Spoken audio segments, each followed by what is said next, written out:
میاں محمد شریف اللہ تعالیٰ ان کی قبر کو ہمیشہ ٹھنڈا رکھے. اور اسی طرح حاجی عبدالعزیز صاحب میرے تایا تھے، وہ بہت مفتی صاحب کے بے پناہ وہ عقیدت مندوں میں سے تھے.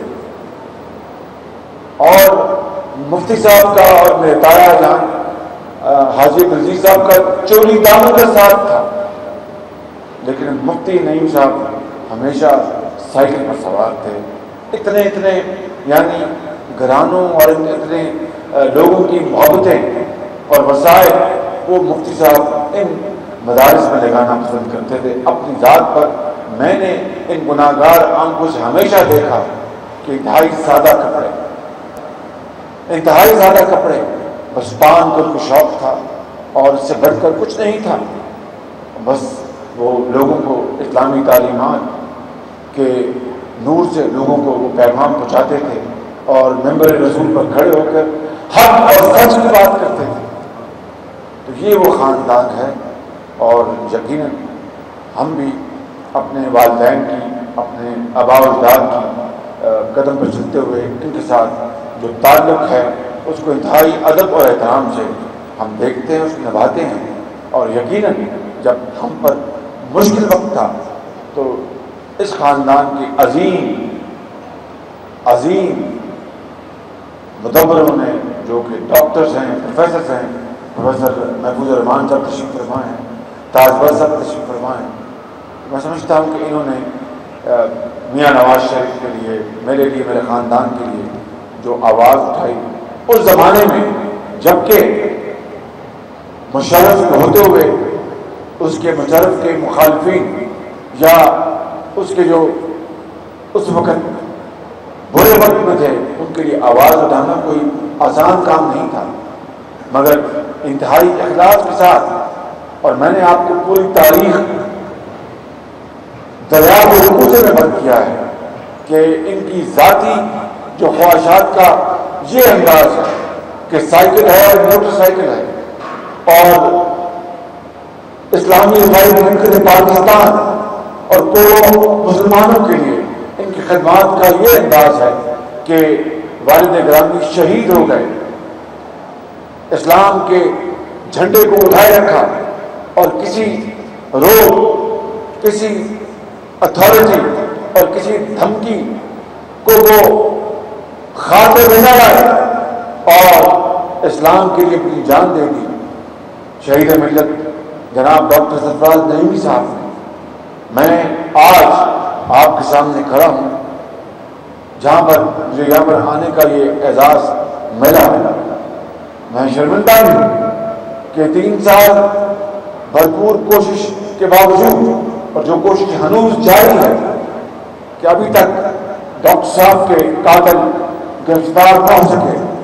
تمام ایجنسیاں اس پر معمول ہیں، حکومت پنجاب اس پر معمول ہے.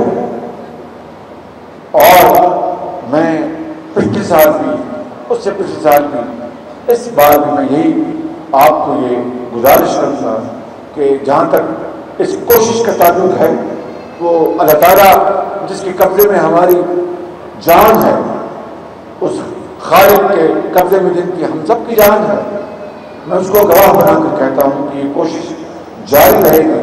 اور مجھے امید ہے کہ ایک دن ضرور انشاءاللہ ان قاتلوں کو کٹہرے میں کھڑا ہونا پڑے گا جنہوں نے اس عظیم شخصیت کو شہید کیا. انتہائی قابل احترام علماء کرام و مشائخ اعظام، میں آج کچھ اور باتیں عرض کرنا چاہتا ہوں. میں سمجھتا ہوں کہ جہاں پر پاکستان کے اندر تباہی ہمارا مقدر بن گئی، اغیار کے ہاتھوں نہیں، ہماری اپنی کرتوتوں کے حوالے سے. کیا یہ بجلی کے اندھیرے جو ہیں یہ اغیار نے پیدا کیے؟ کیا گیس کی لوڈ شیڈنگ ہے یہ اغیار نے پیدا کی؟ کیا دہشت گردی کو آواز ہم نے خود دی یا اغیار کے حکم پر دی؟ کیا اس ملک کی جو دولت ہے دونوں ہاتھوں سے اغیار نے لوٹی یا ہم نے خود لوٹی؟ کیا کرپشن کے جو پہاڑ لگائے گئے وہ اغیار نے لگائے یا ہم نے خود لگائے؟ کیا اس قوم کو تقسیم کیا ہم نے خود یا اغیار نے کیا؟ اگر میں یہ گردان میں بیان کرتا جاؤں تو رات پڑ جائے گی اور یہ طویل فہرست ختم نہیں ہوگی. تو کہنے کا مقصد یہ ہے کہ ہم خود اس کے ذمہ دار ہیں. ہم نے خود آج یہ اندھیرے پیدا کیے ہیں. اور یہاں پر میں انتہائی قابل احترام نیازی صاحب کی کالم میں پڑھتا رہتا ہوں، جس طرح آپ کی بھی کالم پڑھتا رہتا ہوں، اور تنقید کرنا آپ کا حق ہے، اور انتہائی صبر سے سننا اور پڑھنا اور غور کرنا ہمارا فرض ہے. مینار پاکستان میں کیمپ لگایا تو یہ کوئی نہ ڈگڈگی ہے اور نہ کوئی بندر کا تماشا ہے. اور جو اس کو ڈگڈگی یا بندر کا تماشا کہتے ہیں ان کو میں یہ پیغام دیتا ہوں یہاں پر نہیں، اسلام آباد میں، کہ وہ خود بندر کے کرتب بہت اچھے ادا کر سکتے ہیں. آ جائیں، ڈگڈگی میں پکڑ لوں گا اور وہاں پر بندر کے کرتب وہاں پر کر لیں گے، کیونکہ ان سے زیادہ بہتر بندر کا کرتب کوئی اور کر نہیں سکتا. میں کہنے کا مقصد یہ ہے میرے انتہائی قابل احترام طلباء و طالبات، کہ آج پاکستان کی تاریخ کے بدترین حالات کا شکار ہے اور بدترین مسائل میں گھرا ہوا ہے. اور خدائے بزرگ و برتر کی قسم ہے کہ اگر یہ اصطلاح کبھی صحیح یا ریلیونٹ تھی یا موقع پر مال تھی تو وہ آج ہے کہ پاکستان شدید بحران میں مبتلا ہے، گھرا ہوا ہے. اور اس کو اس انتہا تک پہنچانا یہ مسجد زرداری اور اس کے حواریوں کا سیاہ ترین کارنامہ ہے. مگر مجھے کہنے دیجیے کہ 64 سالوں میں یہ سلسلہ چلا آتا رہا. اگر یہ کہا جائے کہ ہر حکومت میں، چاہے وہ ایک مارشل لاء حکومت تھی یا سیاسی حکومت تھی، چاہے اس کو 2.5 سال ملے یا 5 سال ملے، میرے انتہائی قابل احترام علماء کرام و مشائخ اعظام و اس مدرسے کے عظیم طالب علموں، میں آپ کی اور مدرس حضرات، میں آپ کی خدمت میں یہ کہنا چاہتا ہوں کہ ہر دور میں جو ہمارے بزرگوں اور ہمارے قائدین نے اور لاکھوں مسلمانوں نے جس خواب کے لیے عظیم قربانیاں دی تھی، اس خواب کو دور کرنے کے لیے، دھندانے کے لیے ہر حکومت نے اپنا حصہ ڈالا ہے. چاہے وہ کرپشن ہو، چاہے وہ لوٹ مار ہو یا بیڈ گورننس ہو. لیکن یہ بھی حقیقت ہے کہ ان 4 سالوں میں اسلام آباد میں بیٹھے علی بابا 40 چوروں نے جو لوٹ کھسوٹ مچائی ہے اور جو پاکستان کی درگت بنائی ہے اور جو پاکستان کو تباہی کے کنارے دھکیلا ہے، کہ 64 سال میں اس کی کوئی اور مثال نہیں ملتی. اور یہ بات میں بالکل ایمانداری سے آپ سے عرض کرتا ہوں، اور جب میں نے 64 سال کی بات کی تو اپنے آپ کو اس میں شامل کرتا ہوں. مگر آج یہ مسائل تو بتا دیے، اس کا حل کیا ہے؟ حل ابھی آپ کو ان عظیم جو ہمارے مقررین تھے انہوں نے بتایا. میں بھی ریپیٹیشن یعنی دہرانے سے احتیاط کرتے ہوئے چند باتیں عرض کر کے آپ سے اجازت چاہوں گا.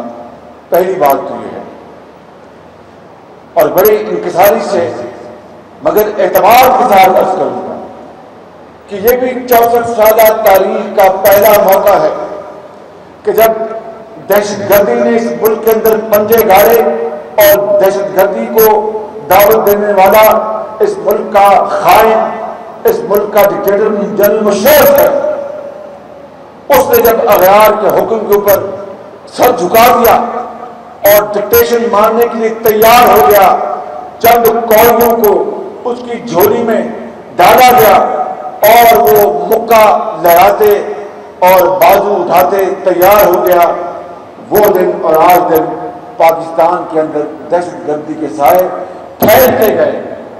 ابھی پرسوں آپ نے پشاور میں خود دیکھا کہ ایک انتہائی اندوناک واقعہ ہوا، اور میرے بزرگوں، بھائیوں اور میرے بہنوں، اس دہشت گردی یا اس نظام جس نے دہشت گردی کو اور ہوا دی اور آگ لگائی، وہ اس ملک کے اندر غیر منصفانہ، غیر عادلانہ، غیر اسلامی معاشی و معاشرتی نظام ہے، جس کے اوپر ابھی میرے دانشور بھائیوں نے اس کے اوپر ابھی اس کی طرف اشارہ کیا، اور اس نے اس دہشت گردی میں بے پناہ اضافہ کیا۔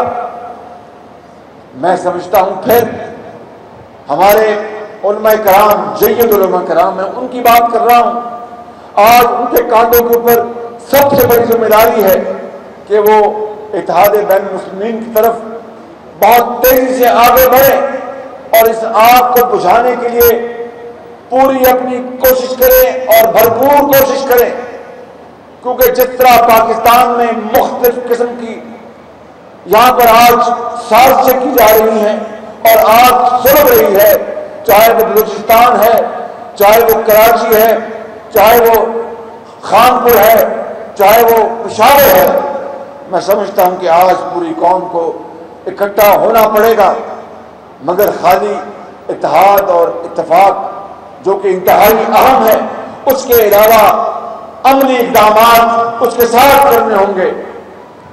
مجھے بتائیے کہ وہ 64 سال میں وہ کون سا موقع ہے جس طرح ڈاکٹر سرفراز تیمور شہید پاکستان کو شہید کیا گیا اور دہشت گردوں نے اس قوم کے ایک عظیم اسکالر کو ہم سے محروم کر دیا۔ میں سمجھتا ہوں کہ اسی طرح اور بے شمار ہزاروں لوگ شہید ہو گئے اس ملک کے اندر دہشت گردی کے ہاتھوں، مگر کیا اپنے دل پر ہاتھ رکھ کے کہیں کہ جب ڈرون حملے ہوتے ہیں تو کہا تو یہ جاتا ہے کہ جناب یہ دہشت گردوں کو مارا گیا، کاش کہ ایسا ہوتا۔